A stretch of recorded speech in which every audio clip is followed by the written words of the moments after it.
Pleasant good morning to all my students. Good morning, good morning. Welcome, welcome. Welcome to the midweek Wednesday's episode of Speaking Out, Exposing Corruption Incompetence. Welcome. Today is Wednesday, the 22nd day of January 2025. Welcome one and all. Welcome. Hope you had a good night. Well, 2 nights because we were here last on Monday, and here we are again today, Wednesday. Another great day that the Lord has made. Let's rejoice and be glad in it. Let's give praise and thanks for being in the land of the living. It's a privilege to have been allowed to see this new day. We have so much to tell you this morning. By now I should not say that because every time, every day, it is becoming redundant now. I keep telling you we have so much to tell you, and I don't think we have ever disappointed you, and we don't intend to disappoint you today. And when I say we, my secondary is already in the studio, rearing and ready to go. CC is there, CC is the man with the records. You can box the law, you can read the law. Can't dispute the law. The law is the law. The law is the law. So when CC goes to the Constitution, he goes to the relevant law, you got to listen, you got to believe. We continue to teach. So yes, share the live, and let them know that we're on. I had a lot of challenges this morning in getting this program up. Lots of challenges. Somehow the platform wasn't cooperating. I get kicked off. I lost a lot of students. I lost a lot of comments from the students. So let me apologize up front. Many persons, because the program was scheduled just about 7. And when I came into the studio, I saw students in. A lot of people came on at 7, 7:01, and then whoops, I get bounced out, came back in. Those 4 set, maybe 20, 30, struck off. And then it kept on like that all morning. I was even doubtful as to whether we're going to have a program today. But we persevere. I continue doing this and doing that. And here we are once again for another program to bring you the valuable, credible information. So share the live. Give us, we have about 400 persons on the live at this stage. You get 11 thumbs up. Not sufficient, not good enough. 11 thumbs up. But we have so much. I know some people come in late and all of that. They wait until the roll call is finished and the announcements before they come to class when the real thing start. But those of you who are in class early, you are in the schoolyard, once the school door opens and you come in, you should show your appreciation. Show your appreciation. I know some of you like me might be distracted a little by watching the cricket match, England versus India. Jakey and Aileen and all of the Jacko and all these cricket lovers must be following the match. I'm sure they're following. So yes, folks, share the live, and let them know that we are on. I'm going to fly through the roll call again this morning because, as I've said, a lot of people get bounced off, a lot of students. So forgive me if you came on early and you did not hear your name. It's because the system, not Slow, not Conway, the system remove all those comments, right? And sometime I make a note of the early students, but unfortunately this morning I was able to do so because of the many challenges I had to get the program set up. So I don't have a record of those, but I remember very well that when I came into the studio, the first student who was there in the class who waited was Tessa I from Florida. Because let me explain to you what happened. What happens once the program is scheduled, I hit the button schedule. I have to then go into the studio, right? And when I go into the studio, many times by the time I get into the studio, students are already in the schoolyard, right? And that is what happens. Into the schoolyard very, very early. I don't know how they do it, but as soon I indicated some time ago that I'm going to try to schedule the program about 7 o'clock. I'm going to be consistent with that.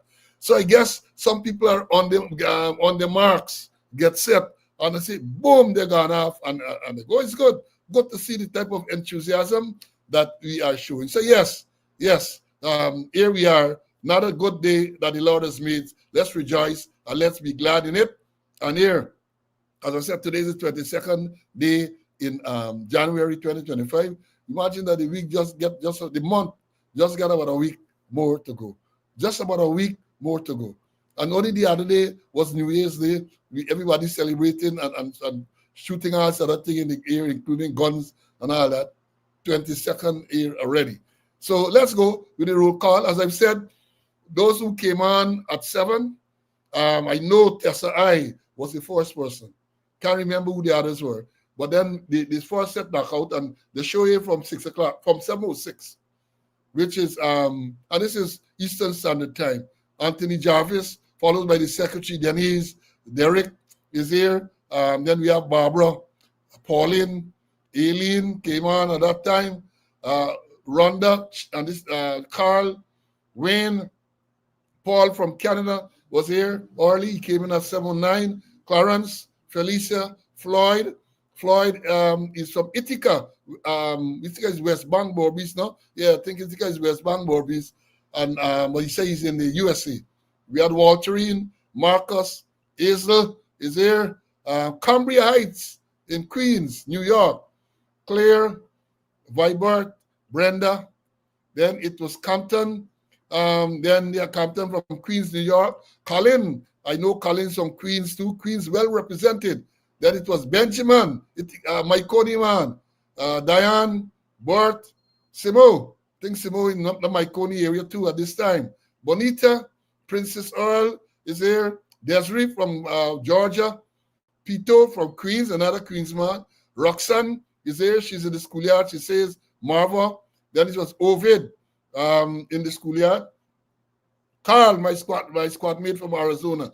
Then it is Lorraine, after Earl, Hazel, Jacko is here. Michelle, Emerson, Connor Rookman, Jakey, Clive from the UK, Cecile, Lyndon from the British Virgin Islands, Vibert, and Vibert is from the East Bank. Kerry says he's still enjoying good weather in Guyana, but you got to enjoy it because the weather in the U.S., note I say in the U.S. is brutal. Not only in New York, but in the U.S., it is brutal. Imagine people in Georgia and Florida, all of those places, freezing weather. We got to bundle up. Siobhan is here. And then we have Patrick. Is this the Patrick Rodney? I know, 12-1-8, I think it was. Is this my friend Patrick, old stalwart from the TSU? If it is, hit me up and let me know that, yes, it's you. Mortimer is here. Danny is in the house. Albert, 0892. BV Man, Hezekiah is here with us. Sean from upstate New York. Selima, Harold, Leon, then who else? It's Glendis, Uncle Paul, George, and George is thanking us all for wishing him happy birthday on the last program. Carlisle is here. Clifton, and Clifton is all the way from Paris. Karen, Pamela, good to see you back. West Dem, I know Pamela said she's going to be in class last Monday. She got a note to the teachers that, look, I'm not going to be in the class for whatever reason. Ulrich, another West Dem boss is here. Marcia, Nicola, Lucius, enjoying the good weather in Guyana as well.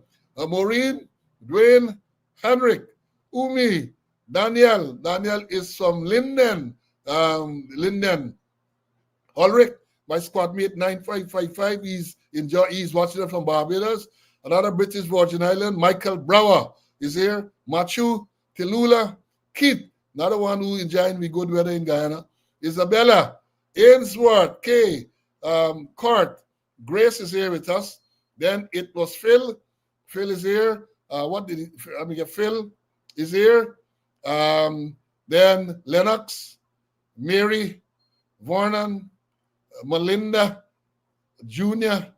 Then it was Everett from Texas, George, Sean, Vibert, Smithy is here, Barbara. Then it is Moses, Rhonda, then I'm still in the house. Then we have somebody, Ronald. Then it is Joseph, Annette, Lyndon, Abera, Michael, Doreen, my squad mate from Canada is here. Cranston, David, this Connolly is here. Shelwyn, the original black man. Winston, Jean, John. John, it was nice meeting you up the other day, man. Good to see you. Let's stay in touch. Eric, Forgus, George, and this Gregory, Janella, Steve, Jeffrey, Joseph, he's another cricket lover. Michael, Sydney, Dorette, Ivor is here from Georgia, Tucker, Georgia, Father Masha. Then we have Diane, Kellan, Desiree, there Anne, Jormaine, Marlon, Elizabeth, Delanio, Verlin, Chilo is here.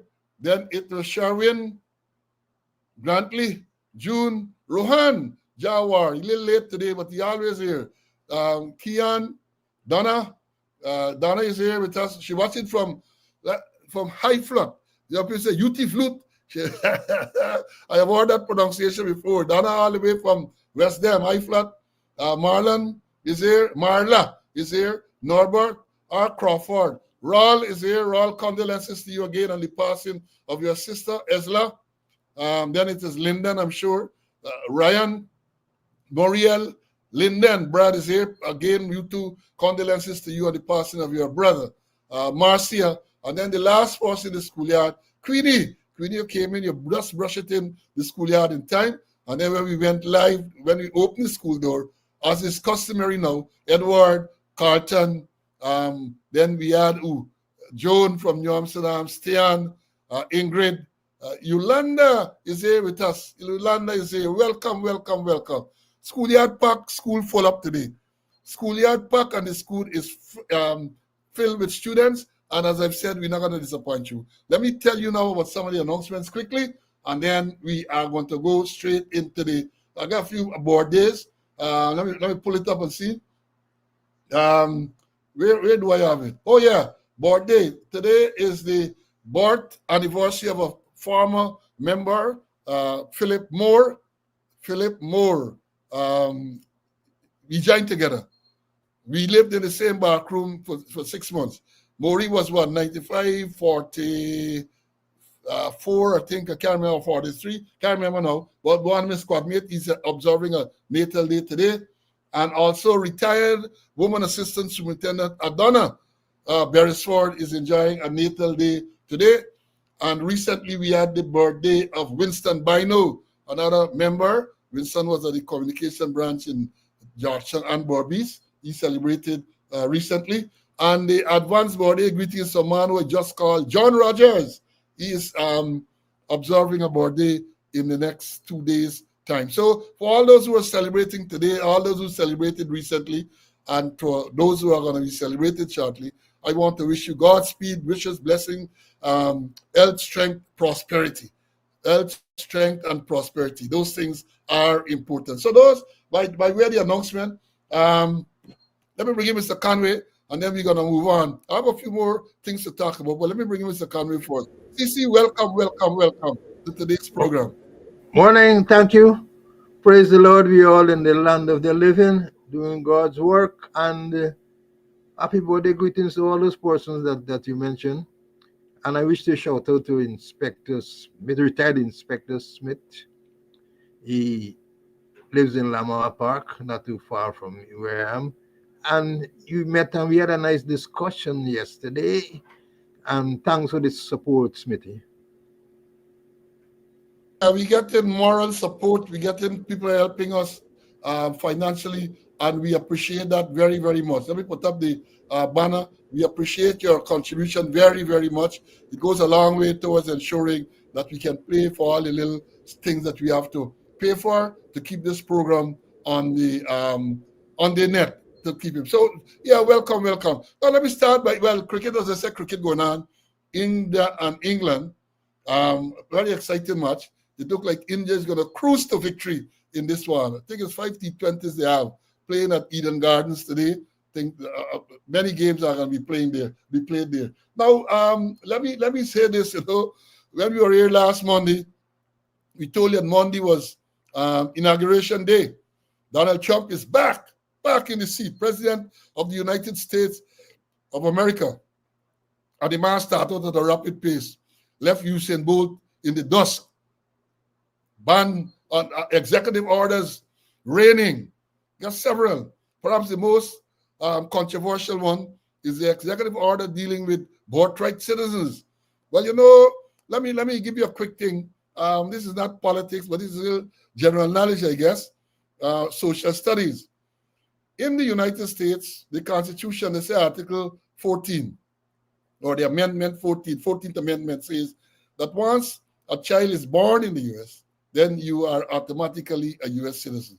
Now Trump has issued a executive order, right, changing that. Basically, what he's saying that if you are born in the U.S. but your parents were illegal or are illegal, then you're not a U.S. citizen. Well, already it's less than 48 hours, and already people going to court already. So this order was issued on Monday, and today, Wednesday, I think 18 states and all other people already filed lawsuit because what they're saying that before this is a 14th Amendment, it's a constitutional provision which says that once a child is born in the U.S., that child is a U.S. citizen regardless of where the parents or regardless of the status of the parent. But Trump changing that. Trump said your parents got to be legal, and if you're born there, then the child is legal. So let's see where that will go. But let me tell you what happened. With a lot of these executive orders, these things are going to be challenged. And I know the Republicans and the Trumpists will prepare for that. They're going to walk it all the way to the U.S. Supreme Court, where they expect to get favorable decisions.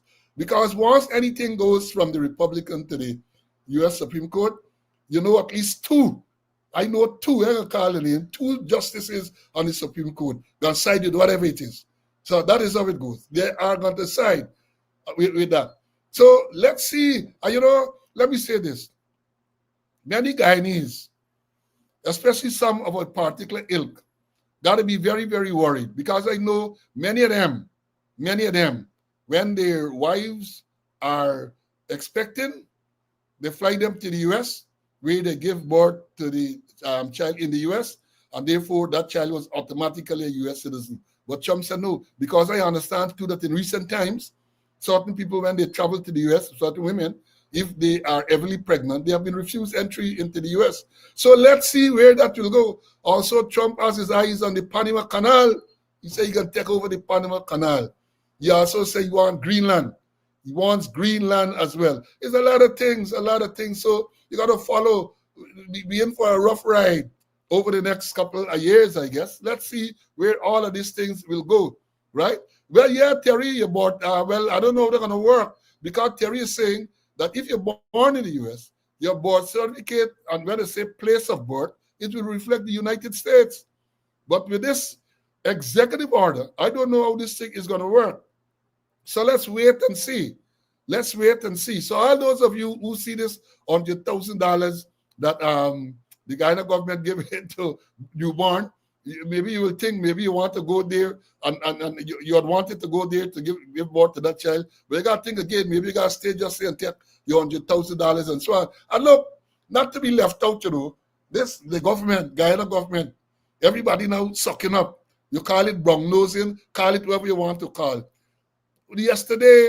Yesterday, a billboard was posted in the Kitty area. Understand? Let me show you what the billboard said. This is a billboard in Guyana. This is a billboard in Guyana by the Kitty pump station. A billboard by the Kitty pump station. So government spend money to put up a billboard to congratulate Donald Trump, 47th president of the United States. That is how we taxpayers' money going. That is how our taxpayers' money going, right? And they can't find money to give teachers and others. We're going to talk about the teacher thing just now. But this is how the taxpayers' money. Because we're up here, if you don't know, this is built. Some friend, family, or favorite would have gotten the contract to produce this.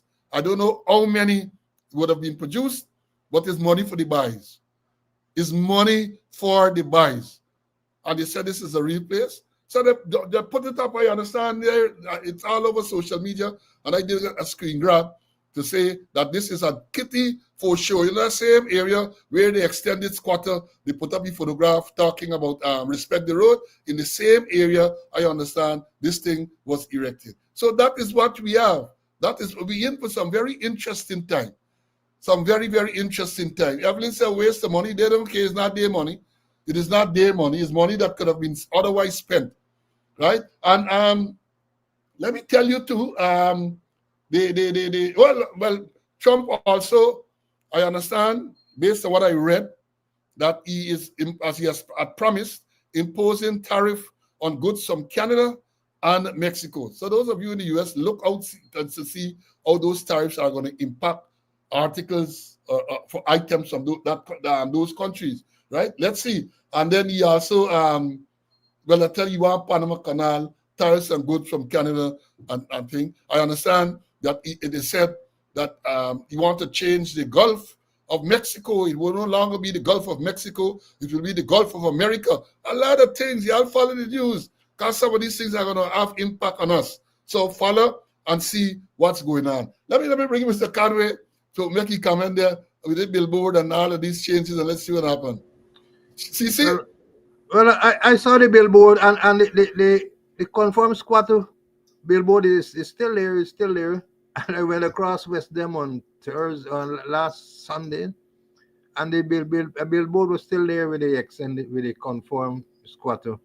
But we in for some hard times, some turbulent times with Trump, you know. But let's look and see what's going to happen. But it's going to be some difficult times. Well, it's gonna be. Let's wait and see. Let's wait and see, because also I understand that the other diversity program. You know, Brutus moved to court in Guyana and said that alleging that Barra Jagdeo called a meeting at the end of 2020, and he said that they have this diversity program, and the force must reflect the ethnic makeup of the country. And Brutus is saying that was discriminatory against black people. Let me put it bluntly, black people.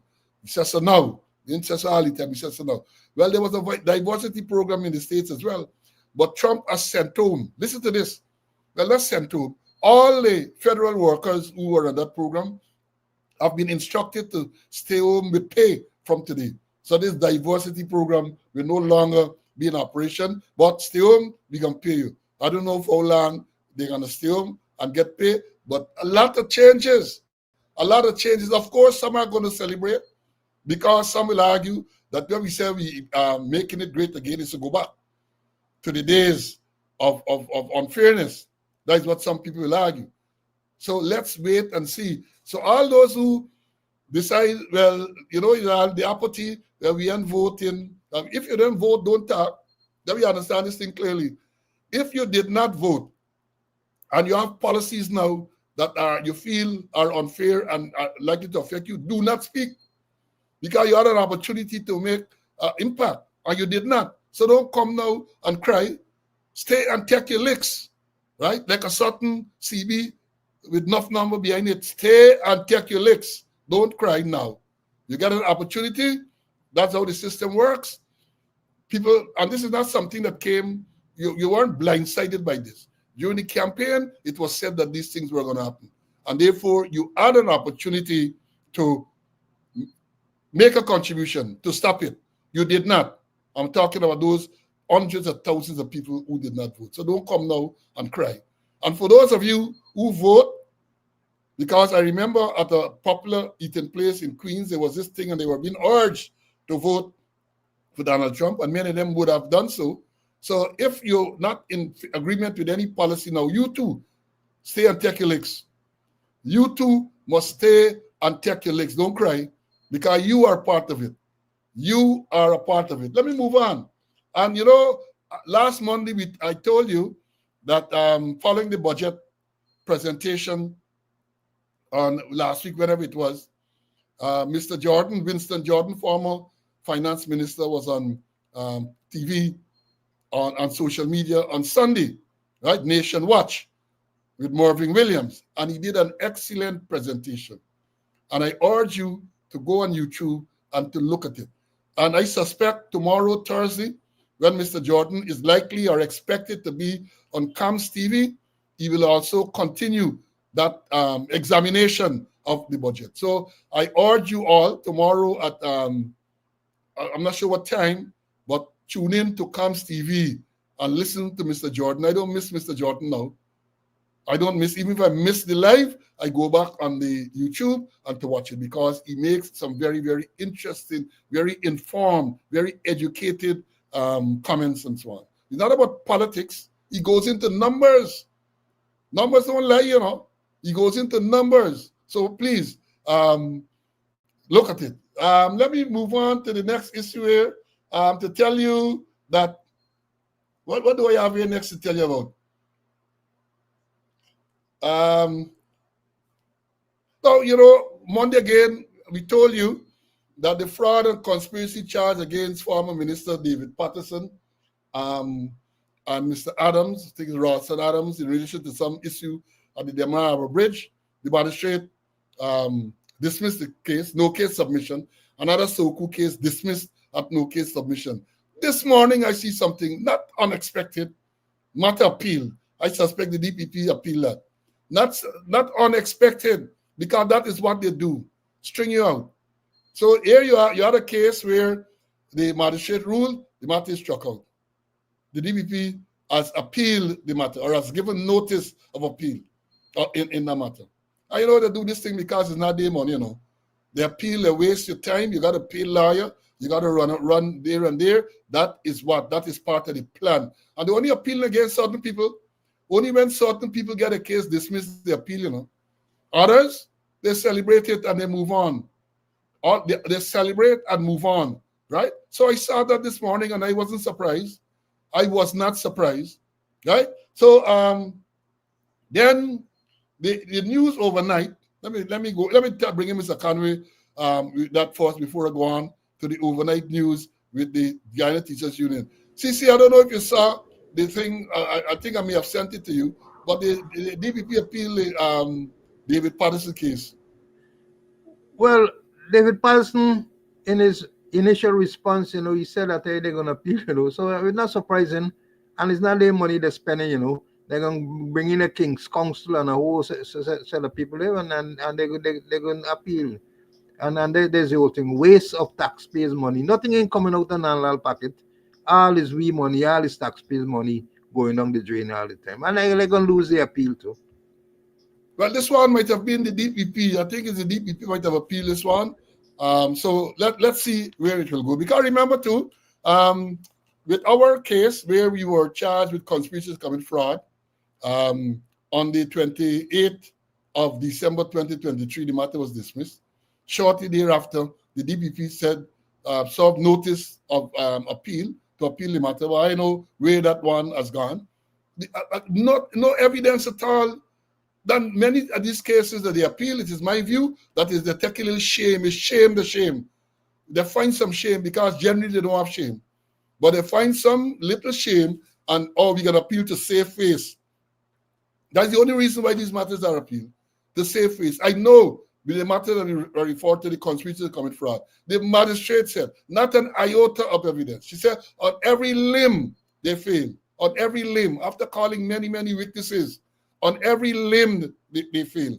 And these matters, remember, these matters are not even getting past no case submission. They are not getting past no case submission. In other words, when they present all their evidence and it's examined by the court says, look, you all didn't prove no case. There's no need for me to call on the defendants to say anything, to lead a defense. They don't have to lead a defense because you have not proved your case. And remember this, students, as a general rule, the defense has to prove the case. So if you're alleged to have committed some crime or offense, generally, I said generally, you don't have to prove nothing. The prosecution, it's the burden of the prosecution to establish all the elements of the charge. So if they say that you steal, you have the element to establish. And we said the definition. When they say you're a thief, a person who, without claim of right, they got to prove you ain't got claim of right, made in good faith, takes and carries away anything capable of being stolen with intent at such time of taking, permanently to deprive the owner thereof. They got to prove them elements. Those are the elements of a lasting charge. You have to prove that. So if you are not proving the elements, you haven't proved your case. And any good lawyer will make a no case submission, and that is it. The case gone. There is nothing for you to answer. And if by chance it gets past no case submission, then you lead your defense. But that rarely happens with these cases being brought by Soku. Rarely happens where a person is called to lead the defense. One of the cases where that happened was in the same Nandalal case. Mr. Conway speaks about it, where he was charged for thieving law books. It got past no case submission. And the magistrate ruled that there was a prima facie case was made out. So let me understand, they're going to appeal just to save face and to string people out and stress you out and all of that. Now, coming to this appeal thing, let me say this. The Guyana Teachers Union is back in the news. You recall sometime last year, the teachers went on strike. Lasted how many days? Better pay and all of that, right? And as a result, in an effort, and this is my view, in an effort to spite the teachers, what the government did, the government decided that they were going to stop deducting union dues from the teachers and pay it over to the union. How that works? They had an agreement, the union and the government, that members of the teachers union would pay the union dues.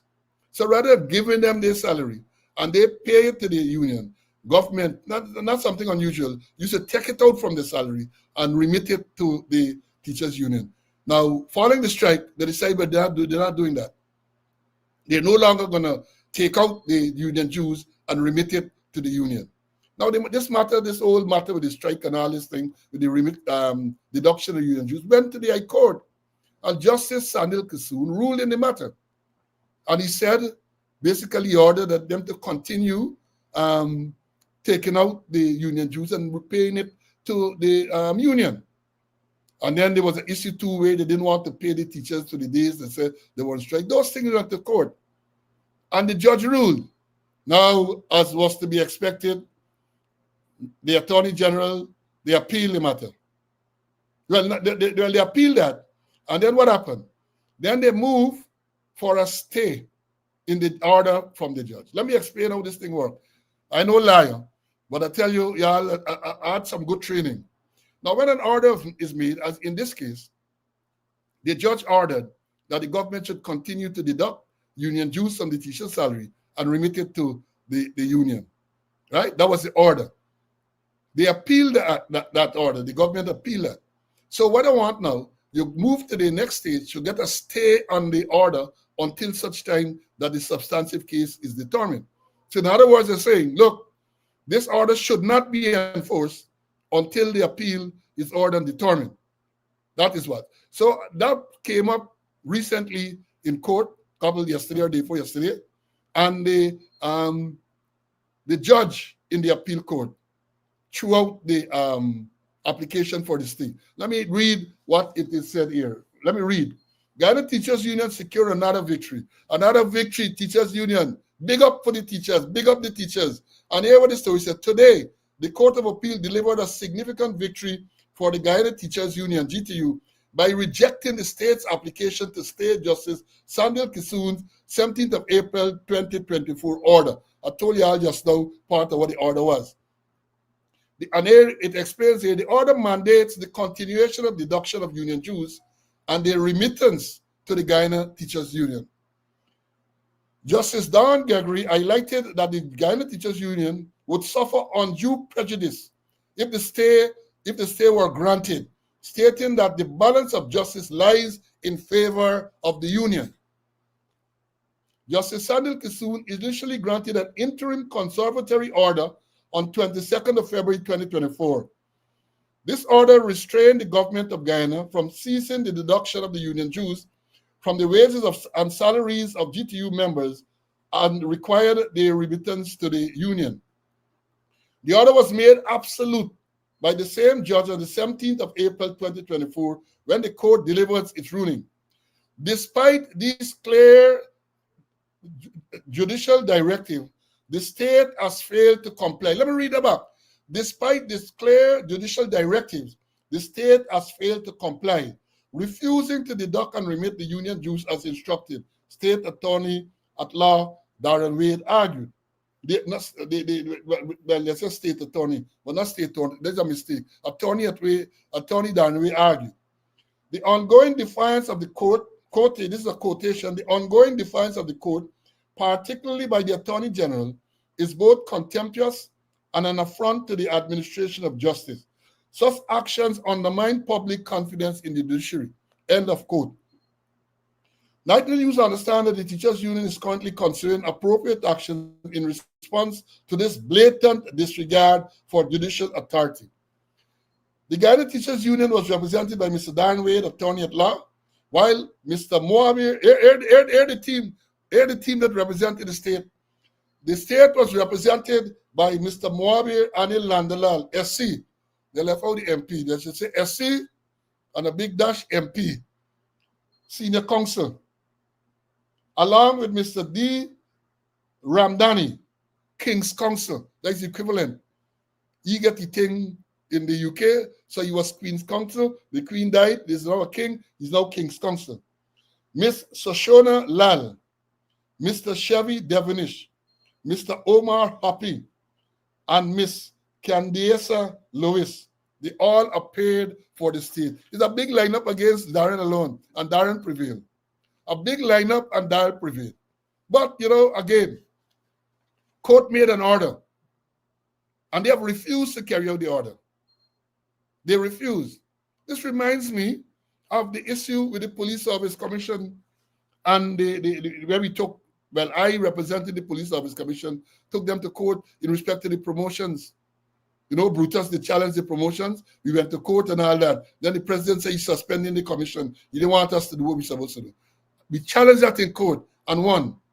And on the 28th of June 2021, promotions were released by the constitutional body, the Police Service Commission. And up to day like today, the government has not honored that court order. Because basically, what the judge, Justice Gino Prasad, ruled is that the commission was never suspended. And therefore, everything that the commission did was legal and lawful. And then I recognize the promotion. There's an issue, too, with the former employees of the Guyana Telecommunication Union, where since 2021 or something like that, Justice Coates issued an order for these people benefits to be computed at a certain rate. And up to now, and these are the people telling about law and order and respect for the rule of law, and they don't do that. They do not do that. And let me tell you further, I got a note here to show how they're disrespectful to the court order. This is not an isolated case.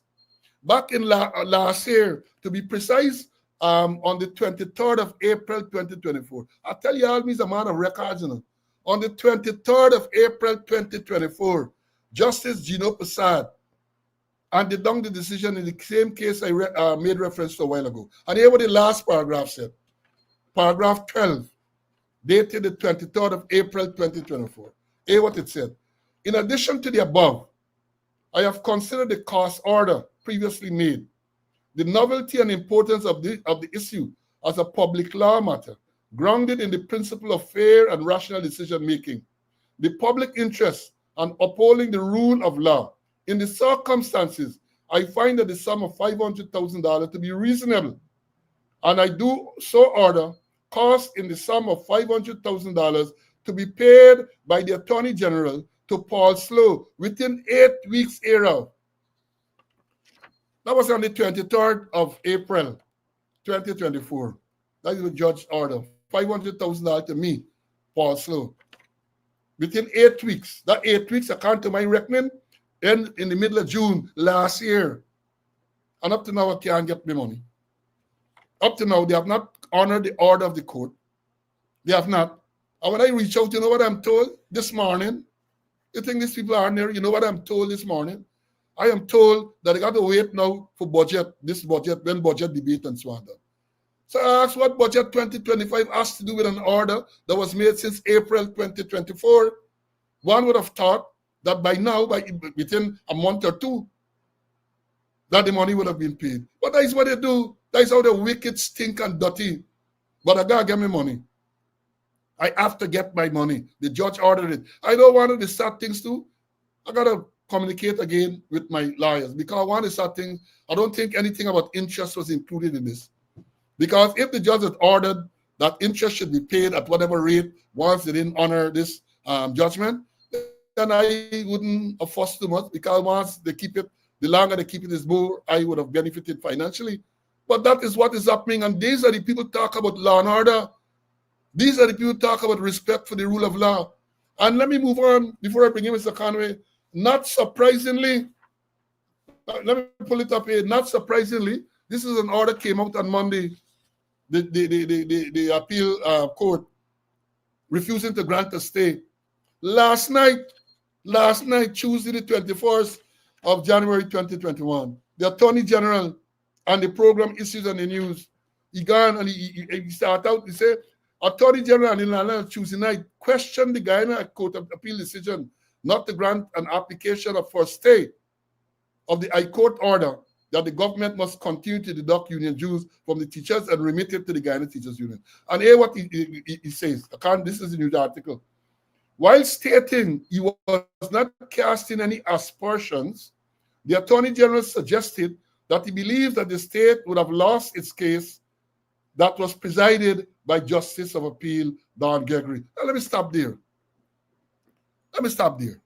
The judge ruled. There's a system. Case y'all, let me go into a little mode again. From my experience, what happens? You apply for a stay. The matter is appeal, and then you apply for a stay. The entire appeal court will not sit to listen to that argument for the stay. One of the judges, in this case, Justice Don Gregory, she listened to the argument and she ruled. Now, the matter is not, remember the substantive matter has not been heard yet. The full court of appeal, all three judges, will at some subsequent time pronounce on the issue, listen to the argument and pronounce on the issue. Nonetheless, is saying, I am casting aspersion, and then he proceeded to do just that. I am casting aspersion, but then when you're going to say, I am not surprised by the ruling because I advise the cabinet that the government does not have a track record of winning cases in the Guyana Court of Appeal. That's what he said on social media. So yeah, not aspersion you're casting there, unless I don't know the meaning of the word aspersion. Because to say that you're not casting aspersion, and then immediately after, sometime thereafter, to say that you tell cabinet that they're not going to get a favorable decision from the Guyana Court of Appeal. You're casting aspersions nonetheless. You're casting, can you say you're implying that you can't trust them? They're going to rule a certain way. That is what is implied. And of course, he did it on NCN issues in the news, and a lot of the sycophants can follow, and they're going to listen and they're going to hear what you're going to say. And you're talking about Guyana, they talk about democracy, they talk about rule of law and all that. Yeah, the judge made a decision, you're not satisfied with it. There's a system. I don't know you can appeal that, but the substantive matter is going to be heard. Bear your chair and wait for the substantive matter to be heard. And you say you don't win matters at the Guyana Court of Appeal. You should tell them how many matters you have won elsewhere at the CCJ. Do the comparison. But don't just tell us that, hey, we don't win, the government has a bad record, and then you say you're going into statistics and all of that. We can go into statistics too to tell you that most of the cases, even those that get to the CCJ, you lose. Most of these cases, you have lost. They even chastise you in person for bringing the court into disrepute. You're not going to tell them that. You're not going to tell them that. You're very selective in your outrage. Very, very selective. You, the government, order from the court, you not abide by the order. You're not abiding by the order. Now the court rule, and you're not satisfied with the rule. You got to jump on TV and start up. You're not casting aspersions, but immediately proceeded to do just that. Like everybody's stupid. Let me bring in Mr. Conway to think with this matter. CC, your favorite man, the Attorney General, SC, MP, he's not casting aspersion, but then he proceeds to make some statement, which I believe is casting aspersion. What is your take on that? I like how you say SC, then you pause MP, like you're leaving out a vowel somewhere along the line. But let me move on. Now, this matter with these teachers, we look at the reasonableness. They had this agreement with the government, that you will deduct the union dues and then you remit to them. What is wrong with that? But they want to fight the unions on that. Now the judge passed the order, the stay, right? And it was Darren Wade against a whole set of people. It was quantity versus quality, and in the end, quality won. You know, but my thing is that some of the judges in Ghana, they are too soft, and people are very contentious. Contempt of court. There's what Nandalal brought into contempt of court, and the judges there, they're not really taking action when people are in contempt of court. We had in the same teachers matter where Saddam Hussein was pulled before the judge for contempt of court, and the same Nandalal say he didn't see the final document. Just like when he brought the CCJ into disrepute, you know what he said? He said the thing was published by his IT administrator, an unnamed IT administrator. It's time the judges get serious and take action when persons are in contempt of their decision or in contempt of court. For us, we need judge like Keith Messiah. I always remember Keith Messiah, a certain lawyer who later became an attorney general. We used to say in court that he managed, and we said that he carried managedness to Messiah, and Messiah there and then cited him for contempt of court. Counsel, I'm citing you for contempt of court. I put on this matter for 1 o'clock. Orderly, take charge of him. We back at 1 o'clock. And he told him, turned to the lawyer and said, if you're not well represented at 1 o'clock, the jaws of the Joshua prison is going to open up and swallow you. At 1 o'clock, he was there with several senior counsels and a batch of lawyers, and he begged anything, and then the judge gave him a warning that the judges has got to be firm in the decision. When you make a decision, if you want to appeal, okay, but don't be in contempt of my decision. They need to pull people, haul them before them to say why I shouldn't jail you for contempt of court, or why I should take some action against you for contempt of court. And that's the old story that, and more than a talk is more he committing himself. He admitting that he advised the cabinet that they're going to win any case, that they don't win cases there. All is that he's accepting that he's a failure, and then the cases, he didn't say send anybody, he going himself. Just like you, when they want you to leave the country, he go himself. And he's going himself, and accompanied by Queen's Counsel, now King Counsel and others, and still losing. Well, let me make the point. I feel that the judges should be more firm when persons are in contempt of their decision. I fully agree with you. The jaws of Georgetown prison should open up and swallow some people. Now, let me say this, and a student reminding us, not so long ago, it was not so long ago, the same Attorney General made a public statement that people against whom costs were awarded. In other words, they have matter, they got paid the state costs and then pay, they're going to move to the next process, right? Levy on the property and answer. He made a statement to that effect not so long ago. And here it is, I can tell you that at least in my case, and I understand there are several other cases where costs have been awarded to litigants and the state ain't paid. Man, can you imagine? Can you imagine? The judge said that the Attorney General should pay Paul Slow $500,000. This is April of 2024. April. I have been making efforts. Not just sit back and waiting. I have been making efforts, calling them that thing to get me money. To hear that the man, this morning I'm going to be told, you got to wait now until when budget debate 2025 finish. That's what they're telling us. This is ridiculous. I don't know what's going to happen, now that I talk about it publicly, it's more delay.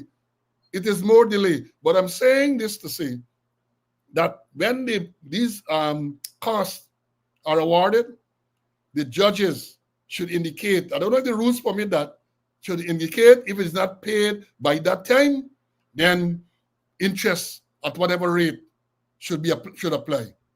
That is what should happen. That is what should happen. Because if interest at a reasonable rate had been applied, I wouldn't have met much fuss. Basically amounting to banking with them. Or the banking with them because I'm sure whatever interest a judge would have recommended or would have ordered would have been more than what you get in on a saving deposit at the bank. But that is what you have in this place called Guyana. And when you, as in my case, I had to pay cost of $300,000 in the civil lawsuit case. Within a week, I went and I paid the money. I paid the money. Within a week, I paid the money. But you know, animal farm, all animals are equal, but some are more equal than others. Let me move on to the next subject that we have been putting off for some time now. And I'm talking here about the traffic. The traffic situation, the carnage on the road continues. The carnage, and I see them making us at a piecemeal intervention, what I describe as piecemeal interventions. I'm gonna highlight some of them a little later. But you know, back in it was early this year, to be exact, on the 17th of January, there was a letter, I think it was an article in the Stabrook News titled Death and Disorder on the Roads. And it was written by Mr. Greg Quinn, who was a former High Commissioner to Guyana. Greg Quinn wrote about the carnage and disorder on the roads. I'm going to read part of this letter to you because they can't say it's some APNU or PNC body writing this thing or Slow and Conway trying to bring disrepute. They can't say that. This is Greg Quinn, former British High Commissioner to Guyana. And hear what he says. He said in December 2019, when I was serving as the British High Commissioner to Guyana, I was advertising for a new official driver.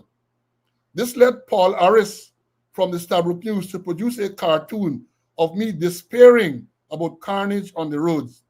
It was typically Paul cutting through the issue and getting to the point. In this case, dangerous driving and deaths on the roads. It was hard to argue with what he drew. Fast forward 5 years after, things are, if anything, worse. Hear what he said, fast forward. 5 years after, things are, if anything, worse. Anyone who drives on Guyana's roads, as I do frequently, sees the daily disregard for basic road rules, or civility even, displayed by Guyanese drivers of all ages and foreign nationals as well. Drivers routinely cut others up, barge in at junctions, fail to obey roundabout rules, create their own lanes, cuss each other out for the simplest of transgressions, and are basically abusive and rude to each other. And let's not get started on the irresponsible behavior of many truck drivers. And the Guyana police force seems incapable of doing anything about it. And when it does try to do something, it fails to get all the support it needs to punish those who break the law. Often because transgressors seems to have connections. While there has always been a small segment of drivers, I'm looking at the pitbull bus drivers here, who seem to think that they are above the law. Everyone now seems to think they are. Despite the building of new infrastructure, getting anywhere, especially at rush hours, seems to take an ever-increasing amounts of time. This is a result of the huge number of vehicles on the road. I'm told registrations are close to 10,000 vehicles every 6 months. This adds to drivers' impatience and frustration, and ultimately to their bad behavior. Fatal accidents and deaths look on track in 2024 to roughly mirror those in 2023. So that will be about 136 fatal accidents and 158 deaths. These are shocking figures. They equate to about 17 fatal accidents per 100,000 people and 19 deaths per 100,000 people. The equivalent figure of fatalities in the United Kingdom in 2003 was 2.4 per 100,000 people. And that doesn't take into account the significantly greater number of miles in total driven by UK drivers compared to Guyanese drivers. And when did Guyanese drivers become so uncivil? Yes, there have always been frustrations, but in recent months, I have seen a level of uncivility and frustration on the roads which far outweighs anything I have seen before. This anger simply makes the situation worse. An angry driver is a dangerous driver. Clearly, something needs to be done quickly. There has been much talk about the need to address these figures, and both the police and the other organizations have frequently launched drives to improve road safety. But whilst there might be an initial improvement, the numbers really don't seem to get much better in the longer term. I fear, and I know this will be unpopular, the only way to make improvements will be the increasing of the size and the number of punitive fines and punishment being handed out to drivers breaking the law. Fines should increase in dollar value, and their collection more actively pursued. Time to end the plague of delinquent payers. Drivers should get points for transgression and lose their license if they accrue too many. And vehicles should be seized in the most serious cases, such as drink driving or driving under the influence of drugs. The police must diligently and fairly ensure that rules are enforced and properly recorded. Everything needs to be above board. Only, I fear, through such punitive actions will behavior change. Let me stop there. This now. Stop there. Because Mr. Quinn made some very, very valid points, right? Very, very good. The situation getting worse by the day. And a lot of tinkering taking place. Oh, they amend the road traffic law to create the offense of motor manslaughter. About 2 years now. How many persons have been so charged? The man who killed the policewoman in front of BV police station was charged for motor manslaughter. My information is that that was reduced or substituted with the normal causing death by dangerous driving. So we are not aware that any such charge has been filed against people. Not aware.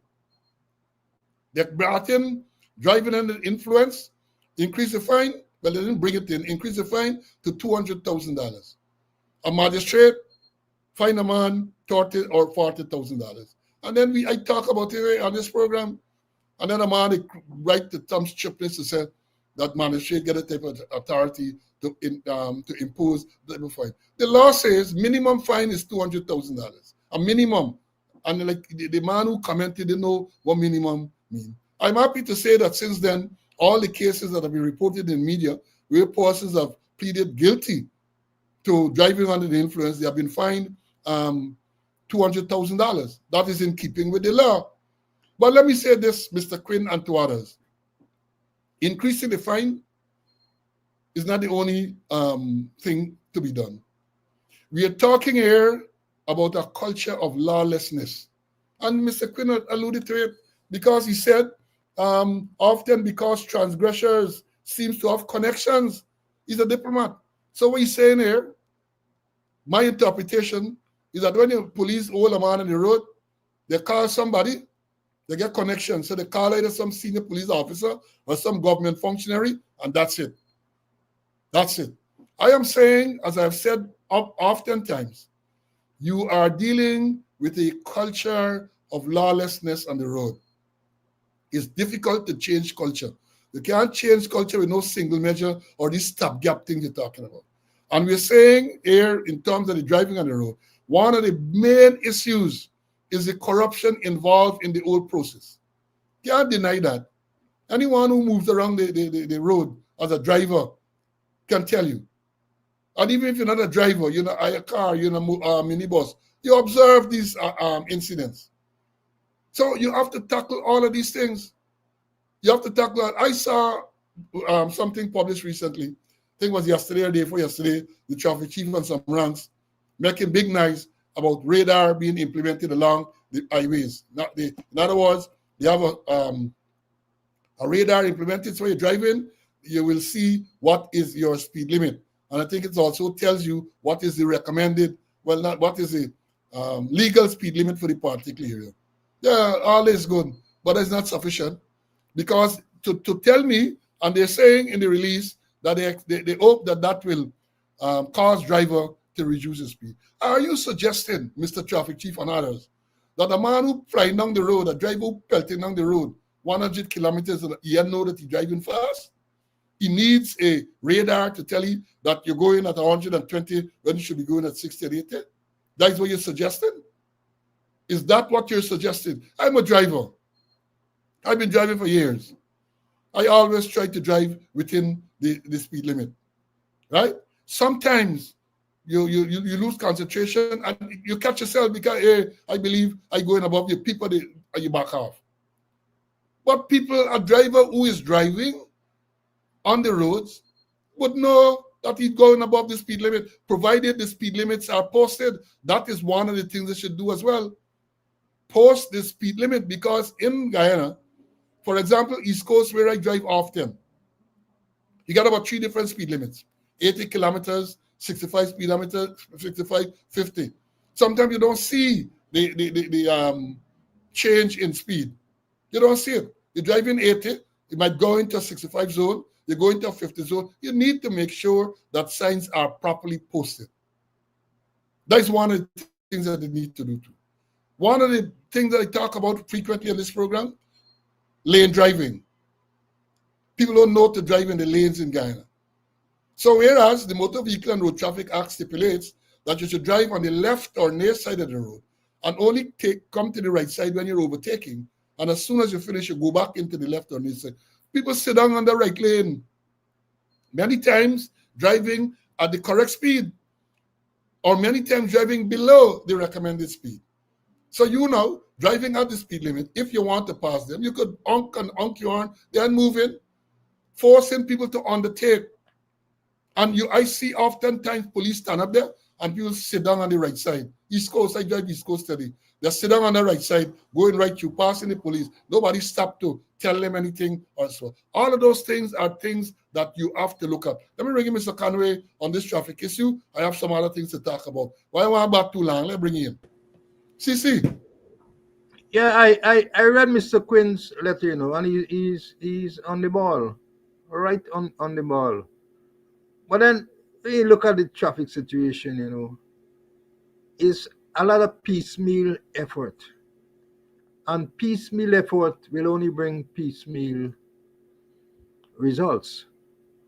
We said over and over again that there need to be an holistic approach towards it. A holistic approach almost be involved. And we also said that it got to be data driven. Get your data telling you, hey, who are the categories of persons involved in accidents, the days of the week you have an accident, the time the accident happening, and also the things that you have to, the data, you have to do the deep disaggregation of your data. And then based on that, you use your human and other resources to deal with the situation.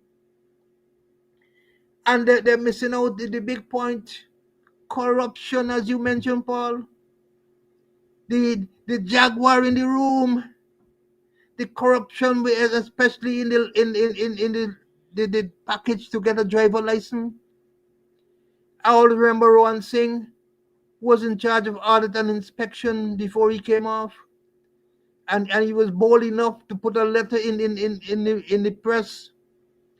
And he concluded, I think there's 1,150 something persons obtained their driver's license illegally.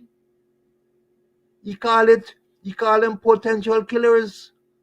For me now, they have graduated from potential to real killers. We accepting it. And remember, Kit Nascimento also put a letter in the press. And he stated that he's convinced that several persons obtained their driver's license without going behind the wheels. Never drive a vehicle yet, can I get a driver's license? And when we look at how we did the process to obtain, they hand over everything to Zaro.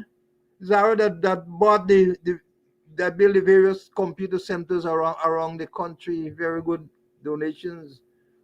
But Zara, maybe as a payback, has been given total control over the law and the driver, the theory package, where you have to do the examination online by Zara, and whatever Zara give them, this or the thing. They know nothing about computer fraud, anything. No checks being done, no integrity testing being done on Zara. Perhaps they're all paragons of virtue. Because when you pass the theory as produced by Zara, you have to go and do the practical certifying officer. And look what's going on in the certifying office. Few people do practical, but a large amount they are issued with competence and they end up at GRA. Just check GRA. Then you will see the large amount of persons who go in there to get their license, and they will get their license because they already have a competence. No real checks and balances in terms of the practical examination. And I listened to the traffic chief several times. All he talking, he telling us what is happening on our roads. And he talking about new legislation. And they talking about increased fines. Increased fines, you make the stakes higher. Man say, buy this thing is $30,000, you gotta give me 15. And this kind of thing, it make the stakes higher. All the traffic chief talking, telling you all kind of thing what going on and thing there, but he's not coming up with no practical position in terms of how to deal with the situation. How you evaluate the traffic situation. It's not about telling us, hey, that they tell us halfway in December that how much 4,000, how much thousand cases that they made. Then give us the second half. So you judge the performance of the police, and we're dealing with traffic, is by the absence or the great reduction of fatal, serious, minor, and damage accidents and the chaos on the road. Not by the activity that you're putting out to deal with the situation. You hold this campaign, you hold the campaign, and you do all sort of things and say you're dealing with the situation. Is the absence or the great reduction, and they're cocking the figures, always say they're ghosting. They're saying this is not a fatal accident. This is a fatal incident. A man hit a bridge and died, and it's an incident. A man hit down a donkey in the road and he died in the accident. This is an incident. And you know, they're reclassifying these things to show that they're doing well. This thing is a holistic approach, everything. And I'm saying it's not only the traffic people, the general duty people got to be involved, all got to be involved. The commanders got to put a hand in it. And I always remember 2 years ago, the deadliest road they say is West Demerara region number 3. And there's at region number 3, the deadliest road, that the most fatal accident. And the man in charge of traffic across there, he was a runner-up best cop. He was a runner-up best cop for being in charge of the largest amount as per division fatal accidents and the deadliest road. He was superintending it, and he's the best cop. This is what they're doing. So unless they have a real holistic approach of it, unless they get a coming together of minds, and only coming together of minds, stop the damn talking and start put out some action. And don't worry, you're being come on legislation. Legislation can't do nothing unless it's enforced. And then many times they go make some police richer. I was at the station and police said, I only get 10 points this morning. I gotta go back and get 10 more this afternoon. I want to do check. They're checking. You stop a man and you get $5,000, and there's a pint. And there's no thing going. So unless they address the corruption is a thing. The jaguar in the room, but I stay away from there.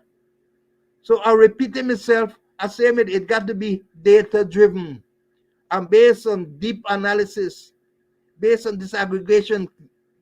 You use your human and other resources to deal with the situation. Don't go and talk, hey, we're introducing this legislation, we're doing this and we're doing it and doing that. No. It didn't work. And we must see the reduction in fatal, in serious, in minor, and in damage accidents, and also the chaos on the road. Let me see. And a saying, people getting the driver's license without even driving a vehicle. When Rohan Singh wrote about 1,150 something persons, you know what they do? They charge a female sergeant and two other ranks from traffic headquarters, put them in front of the court, and the case, as usual, the case finished at no case submission. That was the end of it. Instead of targeting those 1,150 something persons, how they get their license, targeted them. No, they ain't doing that. They just charge a couple of police and they feel that they will. So those persons who run things they were potential killers are now real killers. Thanks for that. Let me address a few comments. One, somebody said that when we talk about the people undertaking instead of overtaking, say, well, undertaking relates to the dead and they're overtaking and the wrong. So not so. That is not so. The law is specific. The law speaks to overtaking and how it should be done. The Motor Vehicle and Road Traffic Act speaks about overtaking. We said that everyone should drive on the left or near side of the road and come only on the right when you are overtaking. And as soon as you pass the vehicle that you're overtaking, go back to the left. That's another undertaking. Once you you pass a vehicle on the inside, that's not overtaking. You can't overtake on the inside. That's not what the law is. So let me get that straight. The next thing, this let me put this up here.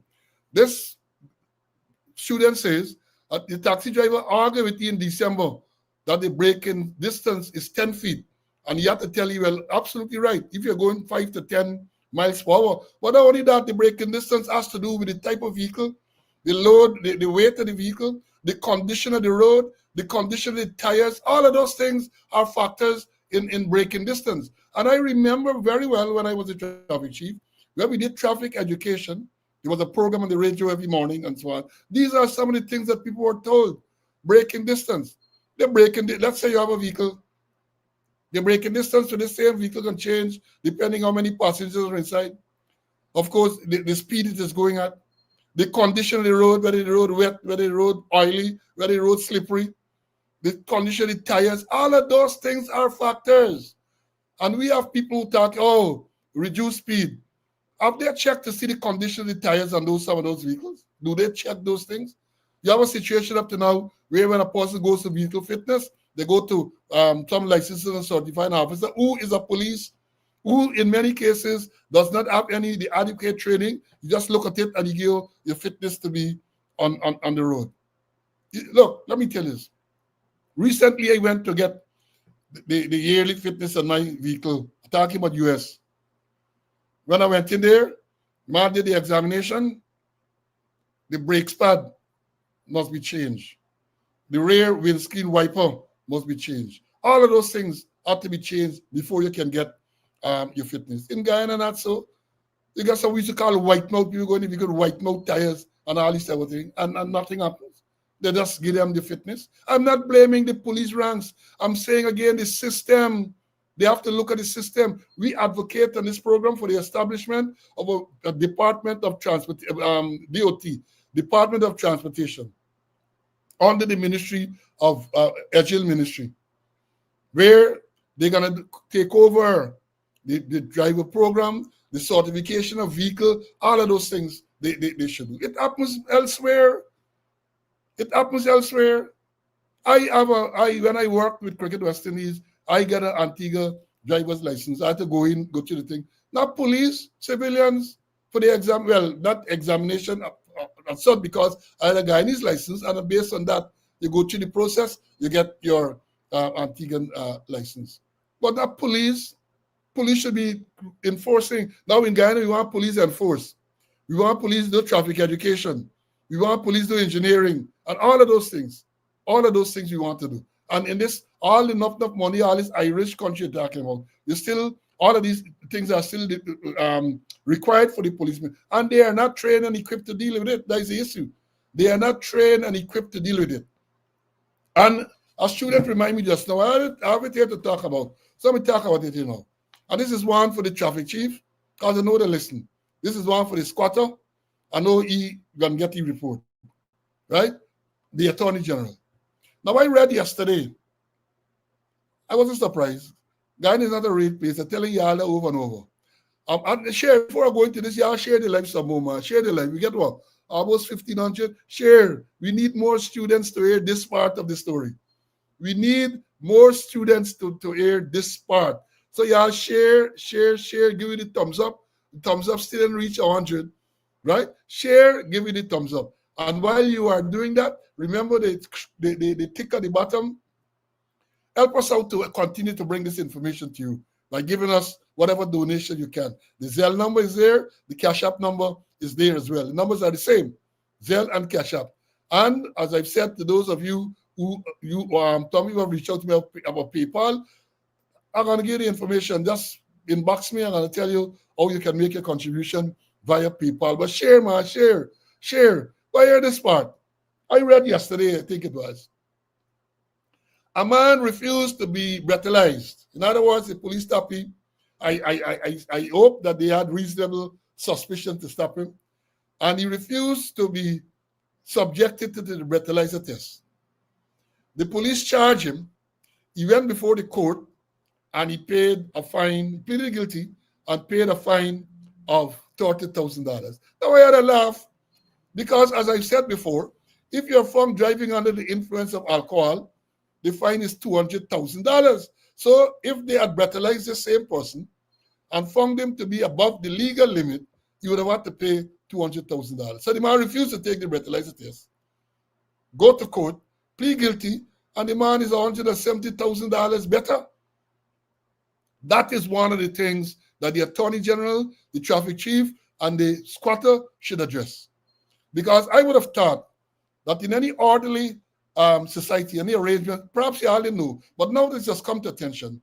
I believe that the way to deal with that is to make sure that the law is amended where a person refuses to take the breathalyzer test is presumed to be under the influence of alcohol. The law should make that presumption. Because other than that, I mean, I must be voicing up some people here now. Other than that, all you got to do when the police stop you and tell you, blow. Police stop you, tell you, blow. Me, I'm blowing. I am not blowing. And they're going to charge you to refuse to take the breathalyzer test. And I don't know what's the maximum fine, but this man paid $30,000. And I'm saying something got to be wrong with that. Something must be wrong with an arrangement like that, where a person refuses to take a breathalyzer test and that person is fined $30,000. Whereas if he had taken the breathalyzer test and found to be above the legal limit, minimum fine $200,000. Man refused to blow. Or, and this is a joke here now. This one I'll tell you now, how it's a joke. Back in the day, they said the police stopped the man, put out the breathalyzer test, tell him he must blow. And the man said, pump, pump. And the policeman said, not so. He said, key. He's blowing. It's blow. That was a joke long ago. This is long ago, old time joke. When the police tell him how blow, and he said, pump, pump. That is a blow. We must blow into the instrument. Right? So, traffic chief, Mr. Squatter, and the squatter, they said, what you get? MBA. He has an MBA. And people say, let me put up the thing. These boys, people, let me present it. The man has an MBA, and they say the MBA is that is what the MBA is for. Mr. Brutus accomplice. So, Mr. Brutus accomplice, please make sure that this is taken into consideration. And here what my friend from Jamaica is saying, let me put it up. My Jamaican friend, he was in traffic like me. Many years ago when I was traffic chief, we all went to a university in, I think it's Northwestern University in Chicago in terms of traffic. Dudley said in Jamaica, refusing to take a breathalyzer test amounts to being over the limit. Yes, that makes sense. That makes sense, Dudley. That makes sense. But we have some scientists here, perhaps they didn't see that. They did not see that. So they're smart, Johnny. And I got to compliment them, man, I got a compliment a man. The man said, no, me I'm blowing. I am blowing. You charge me for refusing to take the breathalyzer test, fine. I can go and pay $30,000 because if I had blown, if I did blow into the thing and then I was found to be above the legal limit, then I would have got to pay $200,000. Kudos to him. You beat the system. And therefore, it is, they say strict to the government, wise to the population. It's for the government now to intervene to plug that loophole. These are the things that you need to look at. I know they're a compliment Slow and Conway for bringing it to attention, but I would expect them to do something. We want kudos, man. All we want is the subscribers here for giving me a little tap up for the program to continue. That is what we want. And the next thing, before I bring in Mr. Conway, it was last week or before the last I read. Let me find it. I printed it. And this was published on the 9th. And it says motorcyclist license suspended for breaking traffic rules. And it goes on to say motorcyclists of Darmlestang East Essex Coast, Region 2, on Wednesday had its license suspended for 1 year for multiple traffic offenses. The motorcyclist, appeared before the study magistrate and to answer the 4 charges. Among the offenses listed by the police, breach of insurance, riding a motorcycle without safety helmet, and failure to conform to a road sign. The man pleaded guilty to the charges and was ordered to pay a fine of $52,500. His license was also suspended for a year. First of all, the man paid 3 charges. They said breach of insurance, riding a motorcycle without safety helmet, and failing to conform to sign. Total of $52,500. Oh, y'all want order on the road. 3 charges, $52,500. And his license was suspended. But here this part, I was doing some research. I don't know if the law has changed, and maybe I'm not up to date. But I don't know that the magistrate has the authority to suspend the license. Y'all want to know what I'm talking about? Motor Vehicle and Road Traffic Act. The Motor Vehicle and Road Traffic Act speaks to suspension by the licensing officer or the licensing authority. And the licensing authority is defined in the Motor Vehicle and Road Traffic Act as the Minister of Home Affairs. He suspends. The magistrate has the authority to ban you from holding or obtaining for a period of time. In other words, the magistrate ban you from holding. You're no longer the holder of a driver's license, and you can't obtain a license during a specific period of time. Back in the day, Sharon Eden, this lady from Sri Lanka, Krishna Venichinta, and all those people, every day you see in the paper somebody banned from holding or obtaining for 6 months, a year, or that's the power of the magistrate. Again, I say, I don't know that the law has been changed, but when I saw that, it occurred to me that something may be wrong, unless there's a change in the law. Because the magistrate, as I know, they ban from holding or obtaining. And the licensing authority, who is the Minister of Home Affairs, suspends the license when a person is charged for causing death by dangerous driving. It is written in the law. Again, the caveat is that I'm not sure if there had been any amendment. I'm not aware of any amendment, because I have said on this program, the suspension of a license is a long process. It's a long process.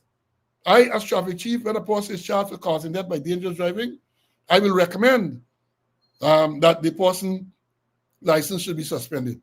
When the DPP recommends the charge, then they say yes, license should be suspended. I then will write to the licensing authority, the Minister of Home Affairs, and say the DPP and then we'll go through the process of suspending the person's license. I don't know if the law has changed, but I saw it, and I said I have to make sure that I bring this to attention. We're teaching all the time, we are teaching, even though we are not teachers, so we don't have to remit anything. Government don't have to remit anything on our behalf to the teachers union, but we share the knowledge that we have acquired over the years. Let me bring in CC. CC, this thing about banning and but before you come in, let me show this thing.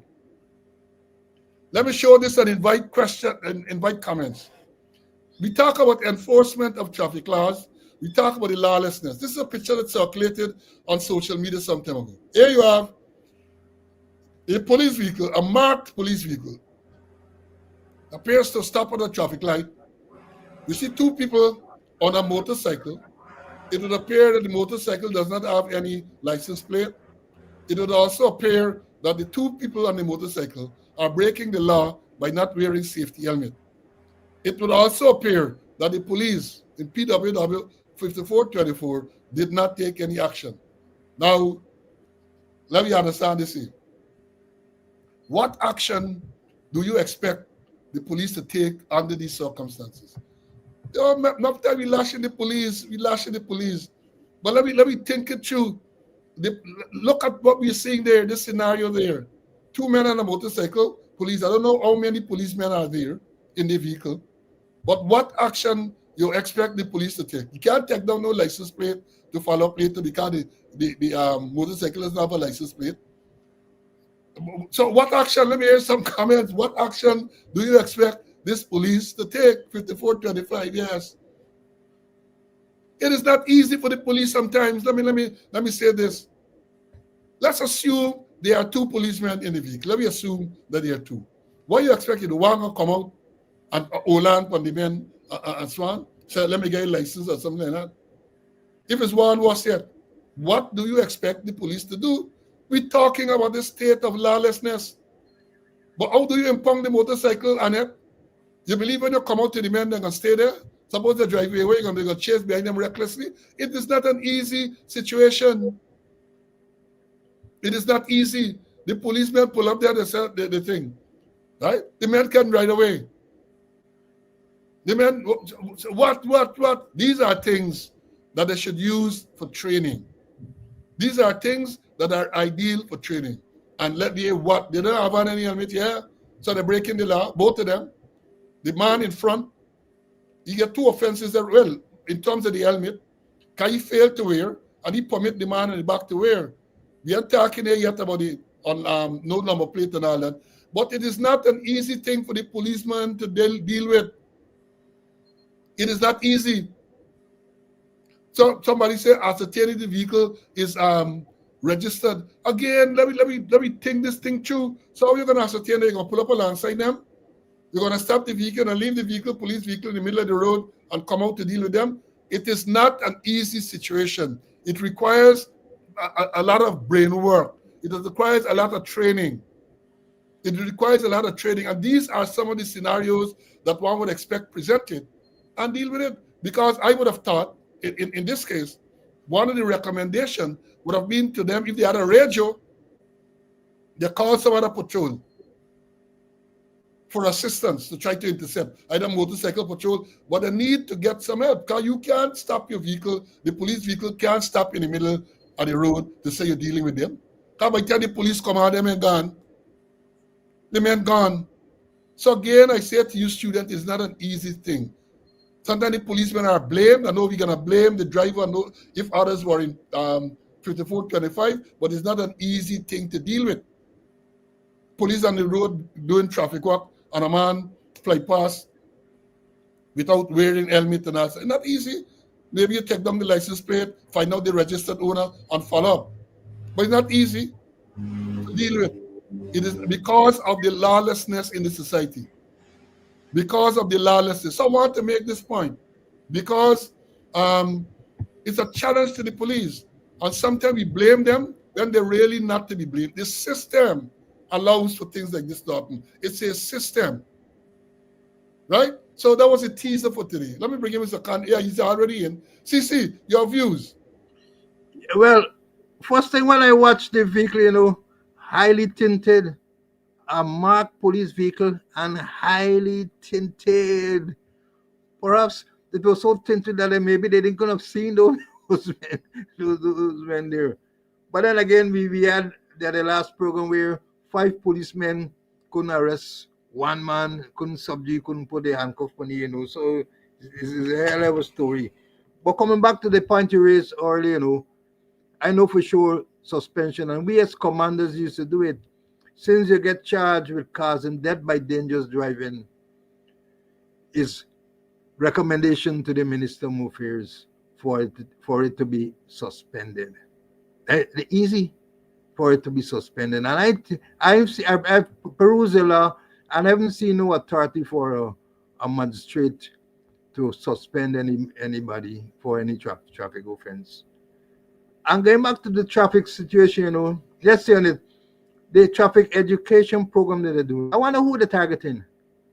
I wonder who really they're targeting. And then I get people, all kind of people going and say they're doing lectures to school and this kind of thing. Those persons are trained to deliver themselves. Yeah? Are they trained to deliver themselves? And I read, I think either yesterday or today, at the way they had an interaction at Linden, where some traffic conk went and had discussion with the people, lecture to them, to lecture to schools. 18 teachers and I think about 1,600 pupils. 16 subjects. Amazing. 16 subjects. Too much. 18 teachers and 1,600 students. That is too large. They're going to fall to sleep like how the Minister of Education fell to sleep during the debate presentation. That people has got to be trained to deliver themselves when they go in lecture to school. Don't say traffic, hey, go to Linden Secondary School and talk to people. No. They got to be prepared and they got to get proper notes and perhaps across the board thing, to deal with the subjects. Whereas one police, 18 teachers, 1,600 students. Who are they targeting? Children, and them is getting little kindergarten children and all kind of thing there. So they're going to do. You need to break it up in groups, in small amounts. And the person that is sitting there must be able to deliver themselves properly. They must be trained to deliver the goods. But no, because you're a traffic man, go on the road, go and talk to people, full stop. It can't work. It would not be effective. And they call that lectures. They're going to be police propaganda unit and push out a release saying lectures to school were conducted, and they show this picture with some little picnic. The thing is laughable, The thing is laughable. Some small children are there, and they come there as lecture to school. I guess when they put in the statistics, they'll tell you how many people they lecture to as well. Yeah. Now, one of the students remark here that the man asks the people, police go out and ask him for papers, and he give papers. I got a friend, my late good friend, Neville. Then he used to live at his bank, was security manager at the Bank of Guyana, driving, going home. Providence police, they come out and they stop him. He said, the police serious, sir, can I see your papers? Neville said he reached into the back of his back seat. He pick up Chronicle, he pick up Starbrook News, and Kaicho News, and he give the police. He say, here are my papers, sir. The police don't ski, the police laugh. Well, they laugh. The police look and say, give you, say, carry on, sir, carry on. Yeah. They want papers, Neville give you the daily papers as well. So there's a whole story. Give me the papers, man. Right? Somebody said disobey the lawful order. In what Popo, what would disobey a lawful order? You can't, if you stop a civilian and he refuses to stop, then you can't say disobey no lawful order. There's not a police act you're dealing with. You're not dealing with the police act. If you resist arrest or something, that maybe you could charge you. But these things are not easy. Now let me move. And I encourage you to share again, because I'm going again. Despite what one of the students said, we should stop talking about Mr. Brutus. We can't, because it's every week is some new issue with Mr. Brutus. So we're going to talk now again, maybe to close off, about Mr. Brutus. So let me say this to you. Share. I don't know how many of you are keeping abreast with the news as we do. And on the 19th, today is the 22nd, the 19th Kaicho News, like last Friday, I think it was, prosecutors on Friday, let me get the headline. State makes application to access bank account Brutus's salaries deposited in. So, this thing, it got done. Prosecutors on Friday filed an application seeking access to the embattled Assistant Commissioner of Police Calvin Brutus's Demerara bank account records as part of an ongoing investigation into his alleged financial crimes. A part of an ongoing investigation into his alleged financial crimes. Well, that one struck me because I thought that after they put the in front of the court for 252, that was the end of that.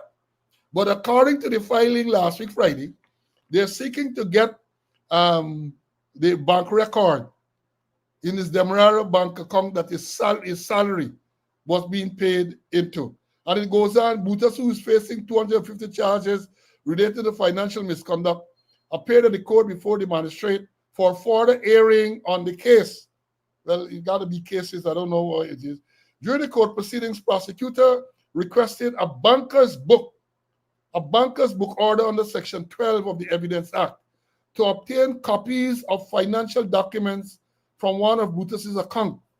The prosecutor argued that this information was essential in proving the elements of the financial crimes for which Brutus has been charged. He emphasized that obtaining such records is a routine step in similar cases.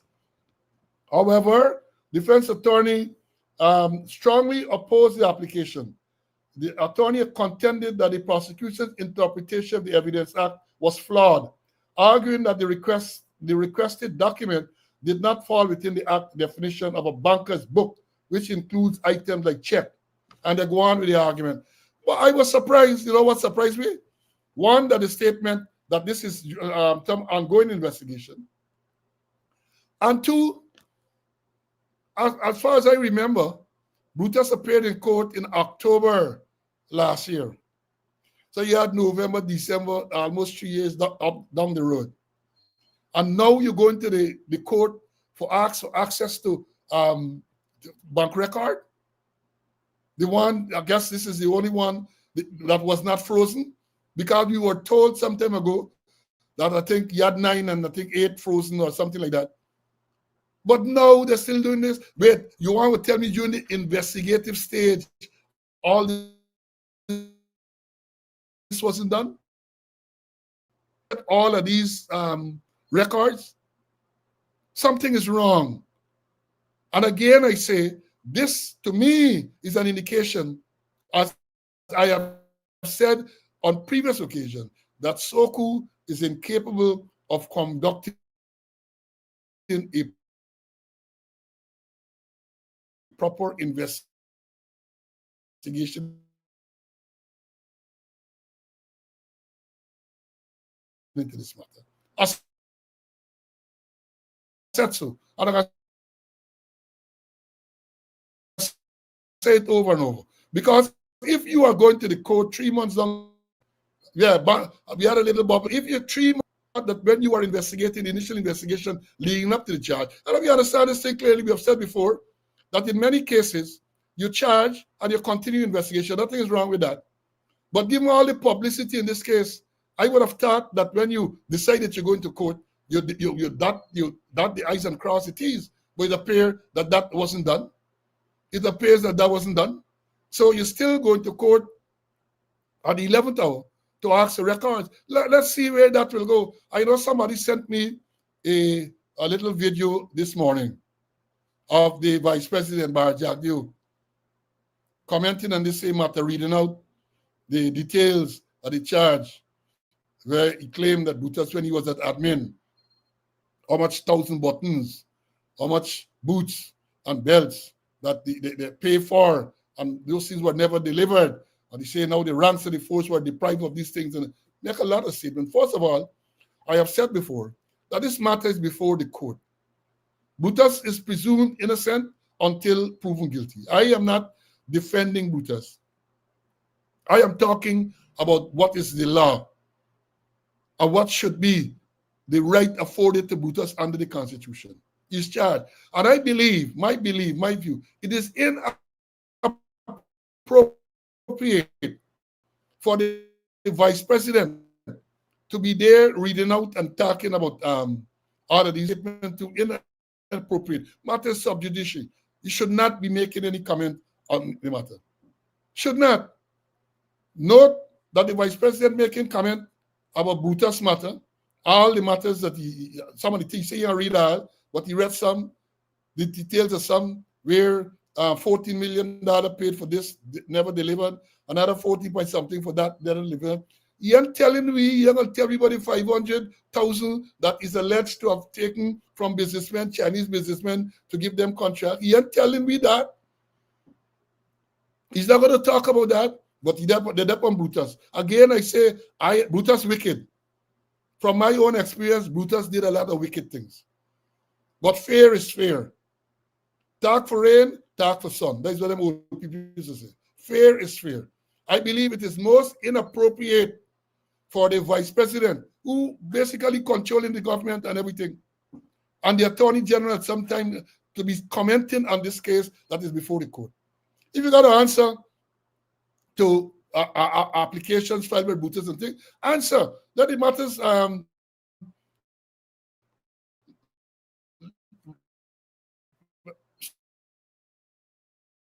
Submit your application, your answers and turn to the court to see. Go on the TV and be talking about this. I think it is inappropriate. I think it is inappropriate. 252 charges, record. Ma McBride lie look like nothing. Record. Right? But he is presumed innocent until found guilty by a competent court of law. Before I bring in Mr. Carmen, let me say this. Based on the records or the record of Soku that you have seen so far, Mr. Brutus, you should be smiling. Because up to now, up to this day, they didn't prosecute no case successfully, you know. I don't know if you'll be a part of another record where they're going to get the first successful prosecution. I don't know. But so far, they have not successfully prosecuted a single case. As a matter of fact, as we had said before, the case don't get past no case submission. So let's see with this 252 where that is heading. Let's see. Let me bring in Mr. Conway to talk about this new filing, new application against Brutus. CC, I'm sure you would have read it and your comments. Yeah, and just like you, during the course of the investigation, they should have done that during the course of the investigation before charge. But perhaps they're doing like what they did with remember the Brutus driver, where they give him a long time, and then when they move to the court, the man out all the money and gone away, you know. So those things, you know. But I shudder to think what will happen with Brutus matter based on the repetition, the well-established repetition of Suku, that hey, they don't pass no case submission.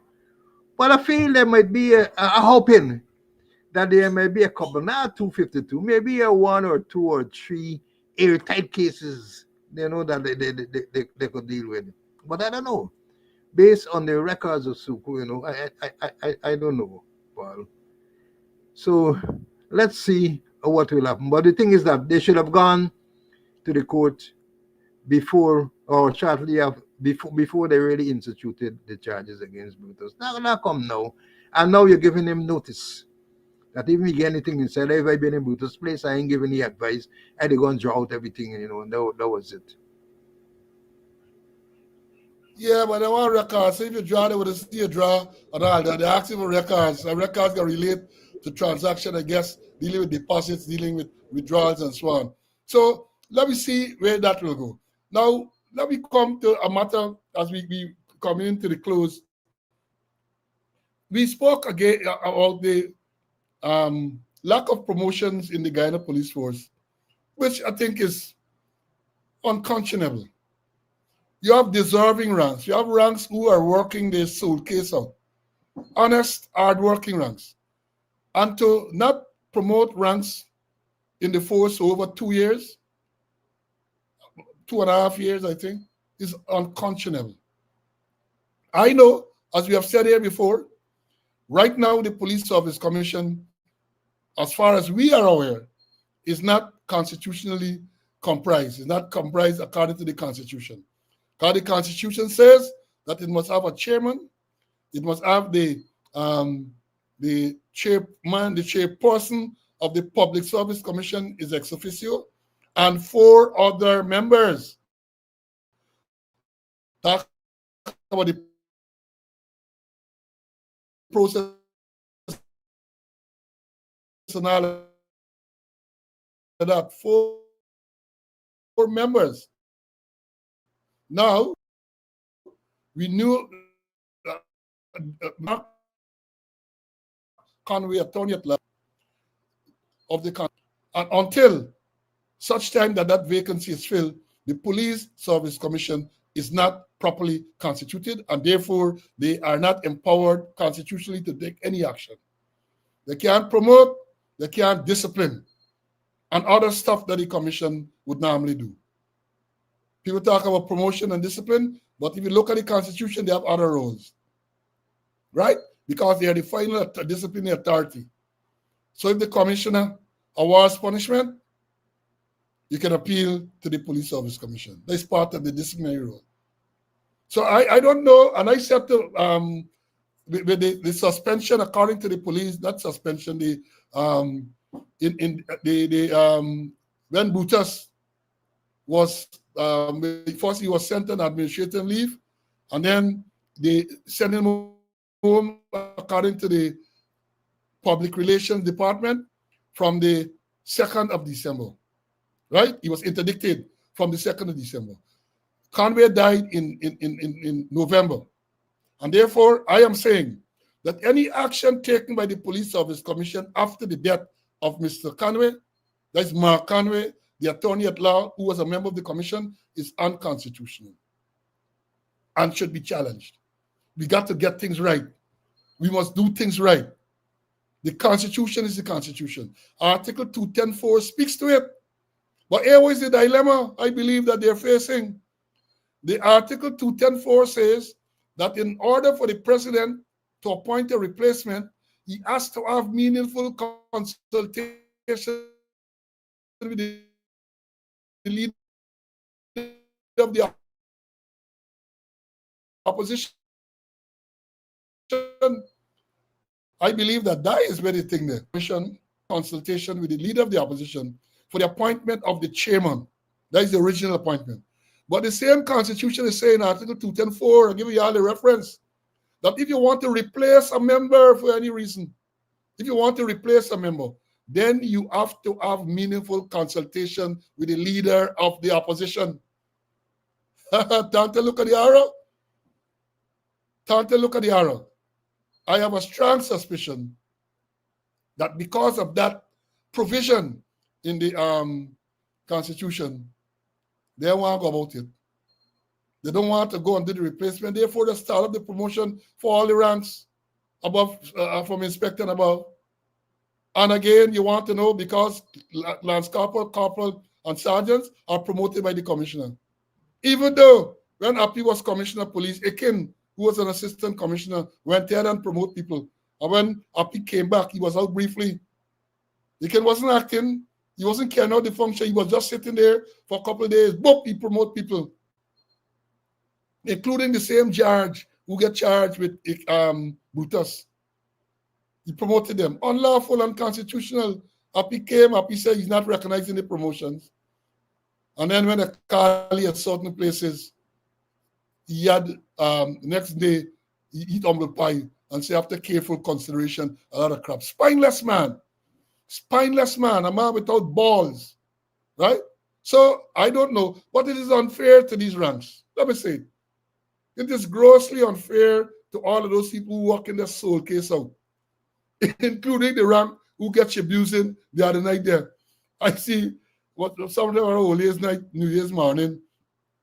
Two people of the night, well, let me put it this way, because Donald Trump said now that there are only two genders, male and female. That's what Donald Trump executive order said. So all those males who believe that they are females, and all those females who believe they are males, the males who believe they are females, most of them we know come from Germany. They come from the Volkswagen farm company. Donald Trump said two genders, male and female, right? Get up this this policewoman get abusing. I shame. I watching it think on social media, and I shame for the policewoman. A person who described himself or herself, whatever the one would say, as an anti-man. That is their description of me. So y'all don't come and say homophobic and anything like that. You look at the tape, the person said that they're anti-man. And they abusing from the police woman, oh my God, I shame for she. I shame for the police woman. It's not me abuse. Think it's Lelawati, something like that. Mama, I shame. So these people deserve who working, honestly, diligently, deserve the promotion. And the president should move with alacrity to make sure that the Police Service Commission is fully constituted. Because again, I don't know how long the life of this commission has. Because the commission, remember, is 3 years. So maybe they're waiting for this life to expire and then appoint a new commission. Maybe. I don't know. But it's unfair to the people. And then again, the next thing that we talk about is the promotion of the commissioner and deputy commissioners, where they messed up the entire seniority in the system. Mess it up. Because the president, according to the official gazette, appointed everyone from the 19th of December 2024. Nonsense. Wrong. You're appointing deputy commissioners and commissioners to replace people who would have retired. And therefore, it's a replacement. The date that they are given should be the date the people they're replacing retired. And I came on this program 2 weeks ago, and I work out the old seniority to y'all, and I tell them they can go back to the program and look at it. I think it was the last program in last year. You can go back. I worked out the seniority and told you all. But I know y'all say, y'all pig-headed. Y'all don't want to take the advice from, so it's free. You don't have to pay me. Can you give me a next, pay me and give me a next conspiracy to commit fraud charge? No. But it should be corrected. Take shame out your face. God, you haven't enough shame. You haven't enough shame. So take the little that you have left, if at all any, and correct that thing and make sure that people get the correct date. Let me ring you, Mr. Conway.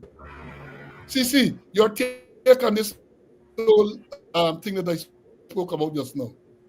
Well, I think we got I a agree with little you. delay in the broadcast. Go ahead. I agree with you that the Police Service Commission in its present state is not fully and legally constituted. They gotta get five, to make it clear, they gotta get five people, they only get four. My cousin died and he gotta be replaced.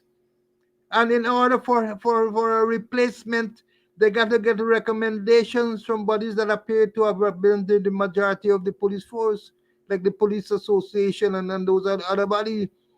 And they have to make the recommendations to Parliament, and the select committee will meet and send a recommendation to the president who will act on it. But before he decide, he has to get meaningful consultation with the leader of the opposition.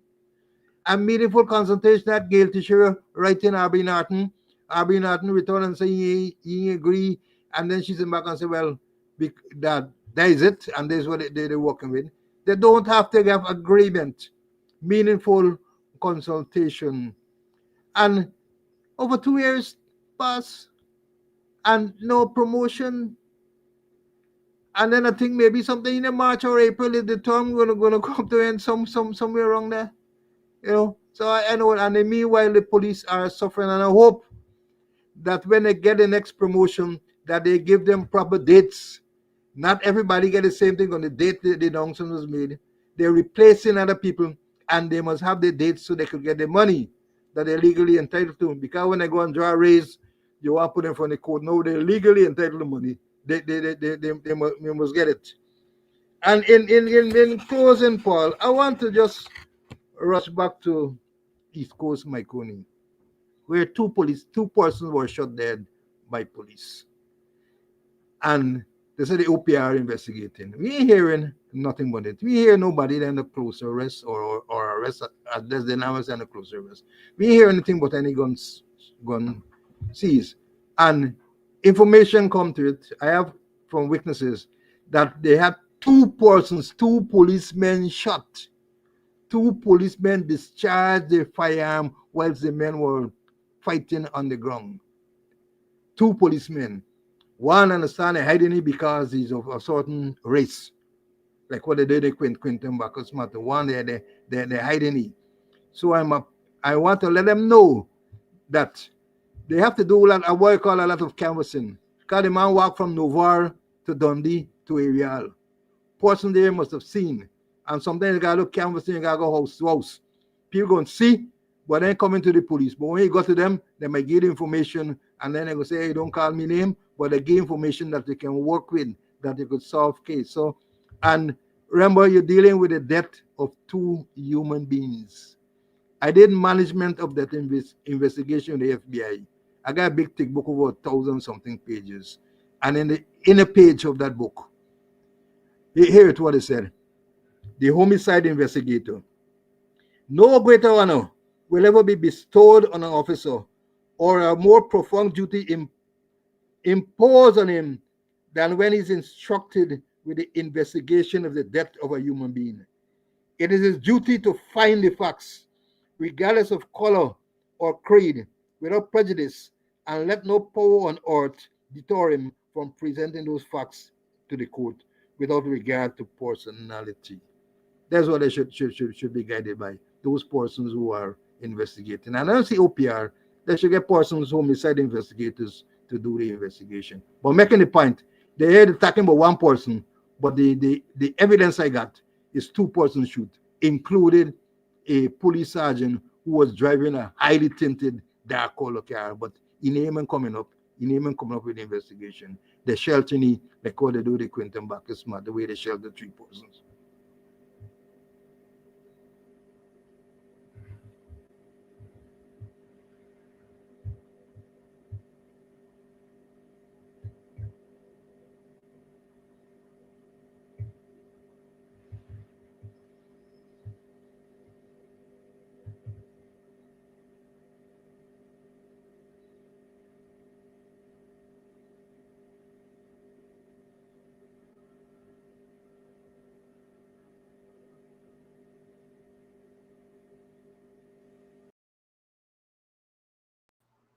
Folks, we're having some technical issues, and I don't know if you can hear me, but if you can, let me tell.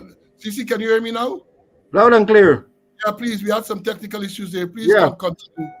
I Yeah. realize I finished. I just mentioned in closing about the investigation with the 2 persons who were murdered at Ariel. And I'm saying that I understand they're concentrating on 1 person when there were 2 shooters. One included a police sergeant who they said was driving a highly tinted black car, and he also discharged his drunk. So I don't know if that sees those firearms. I know if ballistics come into play. I know forensics come into play, but they need to do a proper investigation. And I'm saying it should be a homicide investigation and not a OPR investigation. Yeah, I know they're saying that they're abusing this OPR thing. The OPR was never intended to investigate homicides and all this sort of thing. When homicide was established, I remember very well, Larry Lewis was commissioner, a lady from the US, Linda Lewis came, and it was established to deal with reports of neglected duty and that type of thing. And they were even to do integrity testing, meaning to check policemen assets against their earnings to see if they're on the take. That is why all of a sudden now, everything OPR investigated, everything. And I question what is the size of this unit that is asked to investigate all of these matters. And many times when you hear the investigating, that's it, you don't hear anything further. You do not hear anything further. Now, let me say this too. About you reference the Quinton Bacchus murder, where the boy, the policeman from Special Branch, was charged. My information is that this matter was to start last week, but for some reason it was put off to this week. The trial in the High Court was to start this week. I don't know if it has started, but the trial was to start this week. So let's watch that to see how it goes. Folks, we've had a long morning, and as I say, you would have noted, we getting some technical issues. At the start this morning, before the program, I was getting it. I must say, I think they were kind because we had a good run, and now the thing bubbling and bubbling. So let me close out before they knock me out again to tell you that there will be no program on Monday. Students, No program on Monday. Monday, I'm in the magistrate court with that conspiracy to commit fraud charge. It is scheduled to commence on Monday. So I have to be there. I will be there in person to face my accuser. So no program on Monday, but as we always say, subscribe to the channel.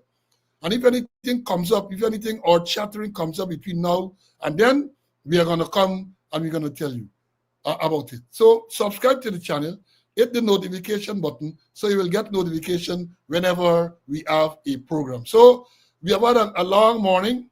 I thank you. I want to specifically thank the student who a while ago, I think it's at least one student sent a donation. Thank you for your kind. Let me see, this one. Yeah, one student sent a little raise. Thank you very much. And I encourage others to do likewise. Do whatever you can afford. Make sure that you contribute so we can keep this program on air and keep exposing corruption and incompetence. So chances are that the next program is going to be next Wednesday. Again, I say to you that something or chattering comes up, we might very well, might hear breaking news, and we are going to come and we're going to tell you. We're not hiding anything. We're not hiding. I have to go to court on Monday, and therefore I have to be there. Right? So, folks, thank you all. I see people offering prayers and all of this. I thank you very much for it. But let me tell you this. Let me say this. They always say that the truth shall set you free. And they say, do nothing, fear nothing. Wickedness will be exposed. Wickedness will be exposed. There are a lot of things I can't talk. I am not like Nandalal and Jagdeo, a matter in front of the court, and you could come and comment on it. And so I can't say so. I would not say certain things now. But the time will come. The time will come when the fullness of these allegations are going to, the fullness will be revealed. So, folks, until we meet again, whenever that is, I encourage you to stay well. Have a good day. Be safe. I always encourage you to be safe. And until then, have a good day. Bye.